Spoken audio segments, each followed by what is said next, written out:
तो हेलो भाइयों, आप सभी का स्वागत है मेरे न्यू ब्लॉग में। चलिए तो हम मंदिर में घुमाते हैं आज आपको। तो इस मंदिर में अब यज्ञ होने वाला है। अब यज्ञ से संबंधित सभी जानकारी आपको हम इसी ब्लॉग में देंगे। लो गाइस, ये मंदिर है, यहाँ पे हमारा वो हो रहा है, हमारे साहब जी। राम राम भाई। मंदिर यहाँ पे यज्ञ होगा, यज्ञ होगा तो ये मान लो 14 ब्राह्मणों ने बहुत विशाल यज्ञ रखा गया है। इस यज्ञ वो है हमारे चाचा जी श्रीमान ज्ञानू शर्मा जी, ये उनका बालक है। राम राम भाई। जय सनातन राम। बच्चा पार्टी के मुंह में पता नहीं क्या भरा है। देख रहे हो ये वेदी बनी गई, ये कितने ईंटों की बनाई गई?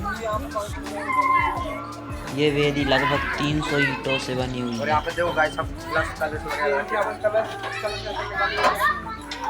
और 51 कलश हैं और इधर पे भगवान के दर्शन। आप देख सकते हो यहाँ पे बहुत मतलब ये सब तो इसी कुटिया में हमारे गुरुजी का रहना भी होगा। सारे प्रोग्राम को अपने श्री मान कोई भी आ सकता है। और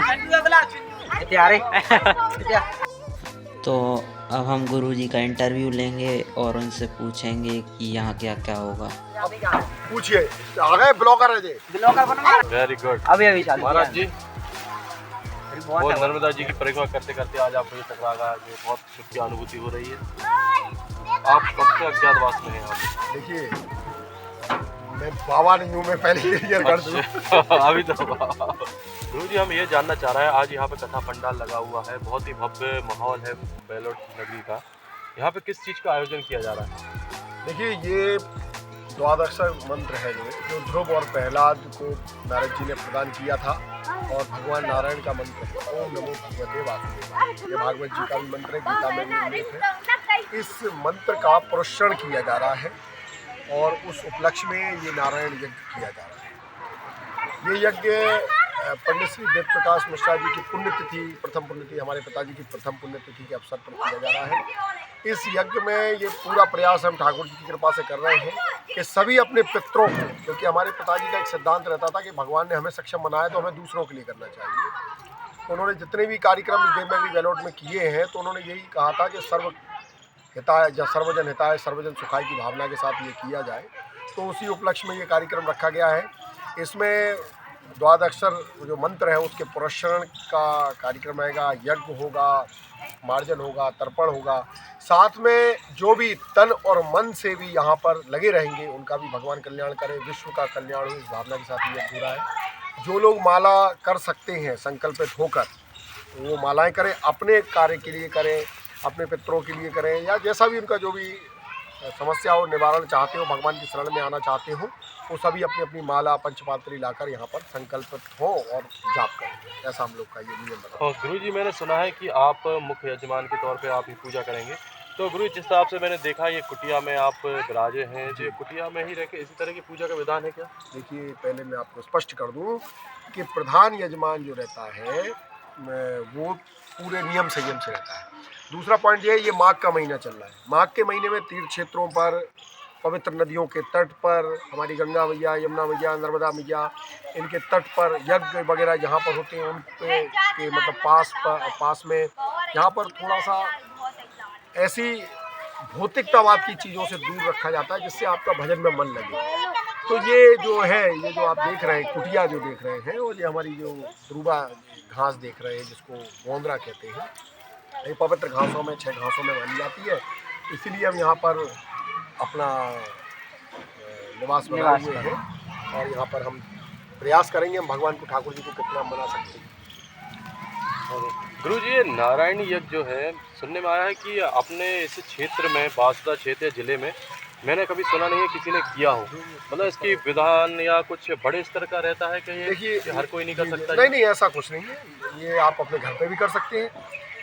मैं आपको स्पष्ट कर दूं कि यज्ञ नारायण भगवान, ये जो यज्ञ यज्ञ जो है, ये यज्ञ नारायण यज्ञ जो है, इसलिए कहा जाता है, स्कंद पुराण में इसका उल्लेख मिलता है। नारायण यज्ञ मतलब मैंने आपको स्पष्ट किया, किसी भी मंत्र की जो शब्द होते हैं उनकी संख्या जो रहती है, उनमें आप गुणा कर दीजिए 1 लाख का।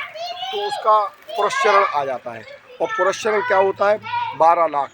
कैसे? क्योंकि द्वादक्षर मंत्र है, 12 शब्दों से बना हुआ है, तो ये 12 लाख में पुरस्चरण हो जाए। गायत्री का 24 लाख में पुरस्चरण होता है। ओम नमः शिवाय शंकर जी के पंचाक्षर मंत्र का 5 लाख में होता है। इस तरीके सभी मंत्रों की एक संख्या निश्चित होती है।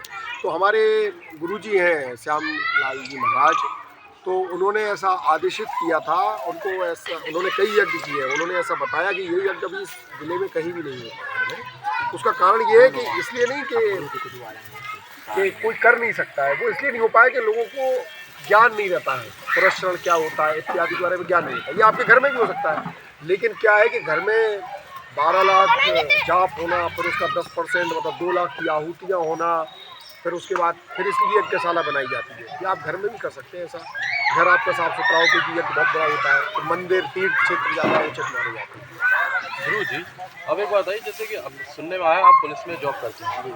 पुलिस की नौकरी के साथ साथ इस तरह के भव्य आयोजन और जिनमें इतना समय अवधि लगती है, ये आप कैसे मेंटेन कर पाते हैं? क्योंकि बहुत बड़ी बात है कि आप पुलिस की एक देश सेवा भी कर रहे हैं, उसके बाद आप आध्यात्मिक दुनिया में पूरे बच्चे, देखिए आपने कितने बच्चों को इतना ज्ञान की तरफ बढ़ा रखा है, ये सब इस चीज़ में बिल्कुल बढ़ चढ़ के भाग ले रहे हैं, ये कैसे कर पाते हैं आप? ये तो ठाकुर जी की कृपा है, मुझे खुद नहीं पता चलता।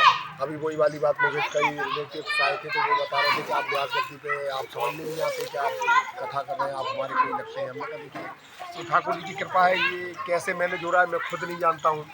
और ये एक तरह का मतलब एक स्तर होता है कि भगवान हमारे पिछले जन्म के पुण्य कर्म होते हैं जो हमें ऊपर ऊपर बढ़ाते हैं कि हम भगवान की तरफ बढ़ें, और जहाँ पर अगर हमारा पिछले जन्म का कोई पाप होता है तो हमें नीचे गिरा भी देता है। जैसे कई आपके पास वो होंगे, अपने आप मैनेज हो जाता है। और देश की सेवा करते हुए धर्म की सेवा करना, राष्ट्र की सेवा करना साथ में, ये बहुत अच्छी बात है। और मैं इसलिए अपने पितरों को, अपने भगवान को धन्यवाद देता हूँ। गुरुजी, एक अंतिम सवाल अरे खुद जो मेरे मन में हमेशा आता रहता है, कोई भी बड़े यज्ञ या कोई पूजा पाठ से पहले अपन कलश यात्रा क्यों निकालते हैं? देखिए, आज वो वाली बात स्पष्ट हो गई थी जब कई आचार्यों के साथ में गया था। क्या रहता है कि हम देवताओं का आह्वान करते हैं। पहला आह्वान हम कब करते हैं? जब झंडा लगाते हैं, संकल्प लेते हैं। जब वो अपन ने उस बार किया था तो संकल्प लेते कि भाई हमें देवता हमारी मदद करो, तो हमें अपने यज्ञशाला का कार्य प्रारंभ किया था। यज्ञ ये तीर्थ क्षेत्रों से पवित्र जल को लाकर हम उनका आह्वान करते हैं। तो अब क्या हो गया है, अब नदी कौन जाए इतनी दूर? क्योंकि अपन ने जब वहाँ नर्मदा जी किसे निकाली थी, नर्मदा जी से जल भर के लेके आए थे, तो 5 जो हमारे पंचभूत हैं, कौन कौन से हैं? आकाश, जल, वायु, अग्नि, धरा, है ना? ये 5 भूतों की पूजा होती है। और कलश यात्रा में ये जब आप निकालते हैं तो गांव को घेरते हैं, मंदिर को घेरते हैं, गांव को घेरते हैं। तो घेरा इसलिए जाता है कि हम आसपास के देवताओं को फिर से उनके यहाँ जाके नरियल फोड़ते हैं। जैसे ही खेड़ापति माता के पास, काली माता के पास अपन नरियल फोड़े कि नहीं फोड़े, मतलब उन सबको चौराहे पे क्षेत्रपाल की, यहाँ पे चौराहे पे क्षेत्रपाल देवता की पूजा की गई, वहाँ पे बतासा एक नरियल रख के नरियल फोड़ा गया कि हम आपको नमस्कार करते हैं। एक तरीके से आमंत्रण है। अब इसके बाद क्या होगा? इसके बाद यहाँ पे नांदी श्राद्ध होगा। आप लोग की जानकारी को बता दें, कलश यात्रा से संबंधित प्रश्न आपने किया, मैं उससे संबंधित बता रहा हूँ।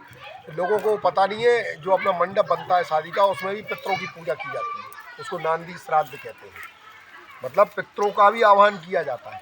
आपको याद होगा, मिट्टी लेने के लिए शादी में बाहर जाया जाता है, वो चाहे मध्य प्रदेश, उत्तर प्रदेश, राजस्थान कहीं भी हो, मिट्टी पूछते हैं कि नहीं पूछते? क्यों? तभी वो अपन मिट्टी नहीं पूछते, वहाँ जाते हैं देवताओं का ही आह्वान करके लाते हैं। कुआं पूजने जाते हैं, शीतला माता मंदिर और खेड़ापति में जो दुर्गा पूजन का माता पूजन होने जा रहा है, ये क्यों करते हैं? ये सब उसी के संबंध में करते हैं देवताओं, इसलिए कलश यात्रा का वो रहता है। लेकिन आजकल कलश यात्रा को भव्य बना दिया गया है। अब उसको और दिखाना चाहते हैं तो वो रथ भी चलने लगे हैं, डीजे भी चलाने लगे हैं, सब करें। वो जो भाव था कि हम देवताओं को प्रसन्न करते हुए, वो कलश यात्रा तक बात सीमित हो गई। लेकिन अब कई बार ऐसा भी हो जाता है कि रास्ते में जो भी स्थान पड़ते हैं हम उनकी तरफ ध्यान ही नहीं दे पाते और सिर्फ नाचने और इसमें लगे रहते हैं। तो ऐसा नहीं होना चाहिए। और वो भी अगर बचत हो रही तो इसलिए हो रही है, मंत्रहीनम क्रियाहीनम भक्तिहीनम जनार्दन यत् पूज्य माया दे परिपूर्ण तदास्तु में। तो लोगों को ऐसी भावना आ गई, लेकिन ऐसी नहीं होना चाहिए। कलश यात्रा मात्र आसपास के देवताओं को प्रसन्न करने के लिए, उनको आमंत्रण करना। बड़ों के पास जाके अपन नहीं जाते, बड़ों के पास के साथ मंदिर का कार्य सार्वजनिक हो रहा हो, हम भी सेठों के पास जाते हैं, के साथ बड़े आदमियों के पास जाकर साहब मंदिर का कार्य कर रहे हैं, ऐसा कर रहे हैं। तो बिल्कुल सेम ऐसी कहानी देवताओं की है। बहुत बहुत धन्यवाद। श्री राधे, श्री राधे।